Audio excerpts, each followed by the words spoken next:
The History and Evolution of Hot Yoga, Part 3.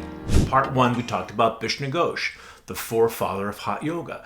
Part 2, we talked about my teacher, Bikram Choudhury. Part 3, we're talking about, drumroll, me, Jimmy Barkan, the Barkan method, which starts with me. So I found Bikram in February of 1981.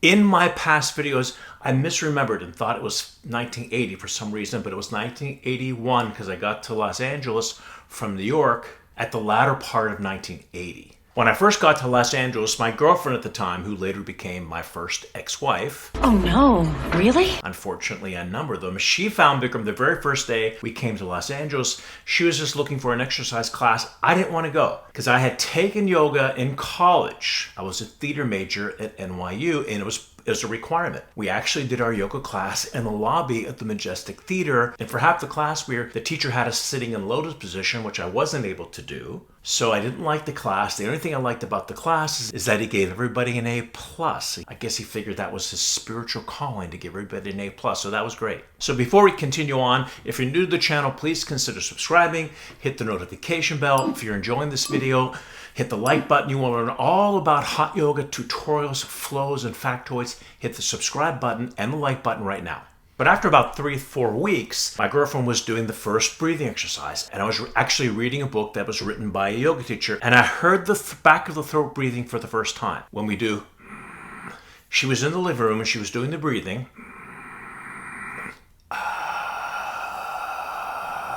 And that sound is what resonated with me, and I'm reading the book, and I said, you know what? I want to try that class. So I went to the class the next day, and the rest was history. God, you're so dramatic. So my first class, of course, was with Bikram, because Bikram pretty much taught every single class at that time, except for the advanced class, which Emmy Cleaves taught. But Emmy happened to be in the class right next to me, and I remember in my first class, I was able to straighten my leg out in the standing head to knee, because I always had very flexible hamstrings. Bikram said I was a woman in my last 5 lifetimes. Oh, that's funny. And then after the class, I remember I came over to the desk and I was talking to Bikram. And I know I told you I was a theater major, but I was really aspiring to be a singer. That's one of the reasons why I came to Los Angeles. And when you're a singer or an actor, you're either a bartender or a waiter. And I was a bartender at Los Angeles Airport, LAX, Terminal 4, American Airlines. And I said to Bikram, I'm working 5 days a week, so I'll come to yoga, because it was a pretty intense class, on my 2 days off. And Bikram said, no.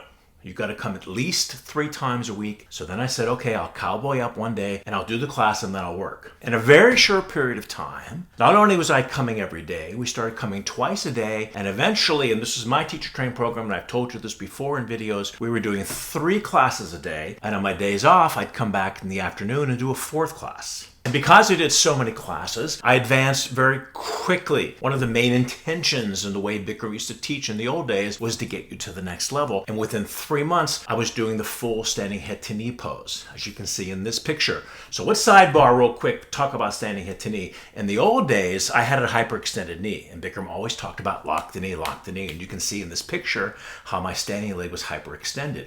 At one point, I realized that was injurious to the knee. We want to keep the quadricep muscle engaged. So look at this picture, and you can see later on I changed it, keeping the leg straight, because we do want one solid, he used to say, one solid unbroken lamppost. We do want that one solid leg, but we don't want to hyperextend it. As you can see back in the old picture, we want to keep a nice straight leg. So that's a little tutorial sidebar for this video. Yeah, so my morning schedule was the 9 a.m. class. Then right after that was the 10:30. There was no break. There was not even a 5-minute break, even though Bikram sometimes maybe went out and took some water. Actually, maybe Bikram took a 2-3 minute break in between classes. But it was a 9 a.m. class, then a 10:30 class. And then I did the advanced class at 12 o'clock with Emmy Cleaves. And like I said before, on my days off, I come back and do the 4:30. The 4:30 class, interestingly enough, was the easiest one. The hardest part of this insane schedule was the 3rd class breathing in the advanced class. Here I am now after over 3 hours of yoga, and I'm doing the breathing,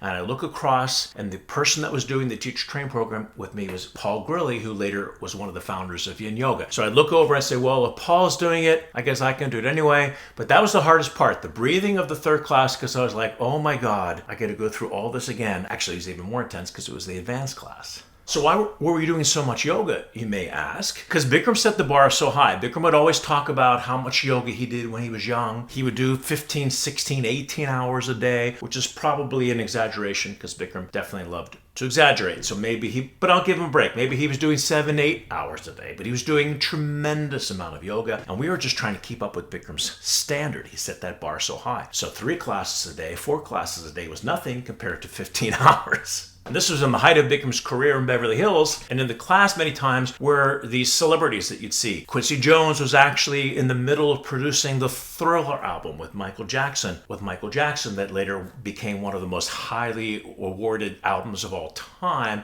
And while he was producing that album, he was in class every day. In fact, people say, how can you be in class every day when you've got the pressure to get that album in on time? And he said every time he did a yoga class, it would cut 4 to 5 hours in studio time because he was so much sharper in his thinking process. So his brain was working faster and sharper after doing the class. Another famous actor at the time was Martin Sheen, and he was looking for a private teacher because he was liking his yoga so much that he wanted to do yoga while he was filming this movie called Man, Woman, and Child. So Bikram recommended me to be his teacher, and he had it in his contract. An hour and a half a day of yoga that the whole set would have to break for Martin to take his hour and a half class. And eventually almost the whole cast was doing class with us. Blythe Danner was his co-star, and there was a couple kids in the movie. They were doing class. A lot of the grips were coming in and doing the class with us. And we were out on location. So we were in Santa Monica, and at one point we didn't know where we were going to do class, but Blythe Danner, the co-star, she lived a couple blocks down the street. So we went to Blythe Danner's house to do class for about a week or so, while they were filming at that particular location. And for those of you who know Blythe Danner, she has a very famous daughter who's an actress. At the time, she was 8 or 10 years old, and I remember her and her sister were upstairs in the banister looking down at us doing yoga, and her oldest daughter is, drumroll, Gwyneth Paltrow. And as she got older, she became a huge advocate for practicing yoga.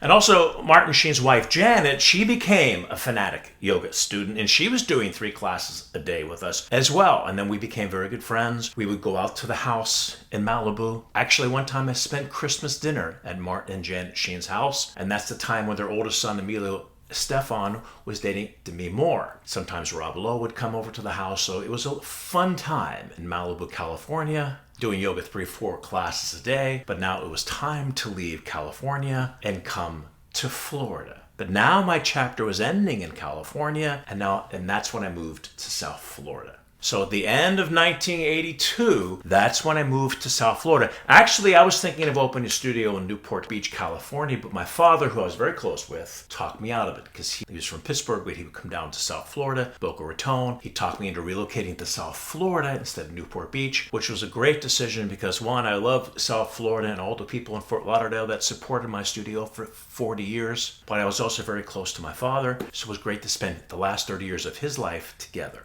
So opened my first studio January 20th, 1983. It was actually January 19th, but nobody came to the class because we were so brand new. But on January 20th, 2 people came to the 9 a.m. class. And back then we would number the students. So the very first student that came in, her number was 1. The second student, 2, and so on and so on. So my very first student, Susan Summerstein, she was number 1. She continued with me all the way to the very end. Talk about loyalty to yoga studio. But Susan was in my very first class. And opening a studio in South Florida was the hardest thing I ever did in my yoga career. I had 6 classes a day on the schedule, and I caught every single class. At one point, it was just so much that I cut off the early morning class, I think it was 7 a.m., and just did 5 classes a day. And I did that for years and years and years. But why it was so difficult? Because nobody knew anything about yoga, especially in Florida in 1983. Nobody knew anything about yoga, how to do the pose. I had to demonstrate every single pose in every single class, except when Susan, my first student, she started becoming a little more advanced. So when she would come to class, I would say, thank God, and I put her in the front row so they could watch her, and I wouldn't have to demonstrate every single freaking pose. Thank you so much. Thank you so much. Back then, just doing yoga was sort of an outrageous concept, but doing hot yoga in South Florida in the summertime was unheard of. So that was one of the challenges to get people to understand the significance and the benefit they would have by doing yoga in a heated room, especially in the summertime in South Florida. Resistance was crazy, but I had my conviction, and my conviction and my passion came through my words. And eventually the school started to grow exponentially. And by the mid to late 1980s, we were doing 50, 60 people a day. But it wasn't until about the year 2000, in fact, it was exactly the year 2000, was the first time we hit 100 students in a day. And that was sort of monumental. And I'll tell you why that happened. The first reason why that happened was Madonna had said now she's doing yoga. She's throwing all her weights out of her gym and now she's just doing yoga. So that was a biggie, especially back in the late 1990s, 2000. Then Rodney Yee comes on to Oprah Winfrey's television show with the famous model Christy Turlington, and at the same time, Time magazine puts Christy Turlington on the cover doing yoga and talking about yoga. So all of a sudden exploded, at least in the United States. And now here I was, as now designated as Bikram's most senior teacher, so my career started to elevate as well. As Bikram Yoga got bigger, I got bigger. Well, let's back up a decade. Somewhere in the late 1980s, I said to Bikram, look, I can't be continuing to teach every class. It's too much. Allow me to start certifying teachers in the Bikram method. And he allowed me to do that. So from somewhere in 1986 or 87, I certified over 30 Bikram teachers up to 1994. And 1994 is when Bikram started his condensed teacher training program. So then he said, no more. You had to come to Los Angeles to do the teacher training program with Bikram. But up to that point, I'd certified 30 Bikram yoga teachers. After Bikram's 1994 teacher training program, people started opening up Bikram Yoga studios. And that's when Bikram sent me to those studios to do Bikram Yoga workshops. So from 1995 till 2002, I was now representing Bikram, doing workshops at Bikram Yoga colleges of India, representing Bikram in the Yoga Journal conferences and the Omega conferences, and spreading the word of Bikram Yoga across the country. So now we're starting to do 100 plus students a day at our studio in Fort Lauderdale. I'm traveling all around the country, doing Bikram Yoga workshops, doing retreats in Costa Rica, representing Bikram in the Yoga Journal conferences. And like I said before, as Bikram started getting more famous in the yoga world, more well-known, so was I, because I was Bikram's most senior teacher. But now here comes the problem. The problem is Bikram does not like to share the spotlight. At the same time, there was sort of a underneath resentment for me being out there making my own name. And that's going to bring us to the history and evolution of hot yoga part 4. Next week's video, I'm going to talk about the split between Bikram and I. I've always been teasing you, saying that one day I will create the video about why Bikram and I split, but now I'm going to do it. Next week's video, part 4, the split between Barkan and Bikram. Now, normally I would end the video and say, if you're new to the channel, please consider subscribing, so on and so on. But what I wanted to do something a little different today. Usually I don't share my personal life, but last week our wonderful animal Simba passed away. And for anybody that in the Barkan method knows Simba because he has his own PowerPoint on the history. Many times he sat over there in the bed while I recorded these videos. He slept with me every night, walked him every morning, fed him every single meal for 14 years. A part of my heart is missing. It's amazing how much I grieved that animal and how much I loved Simba. So I wanted to dedicate this video to our beloved Simba. May he rest in doggy heaven forever.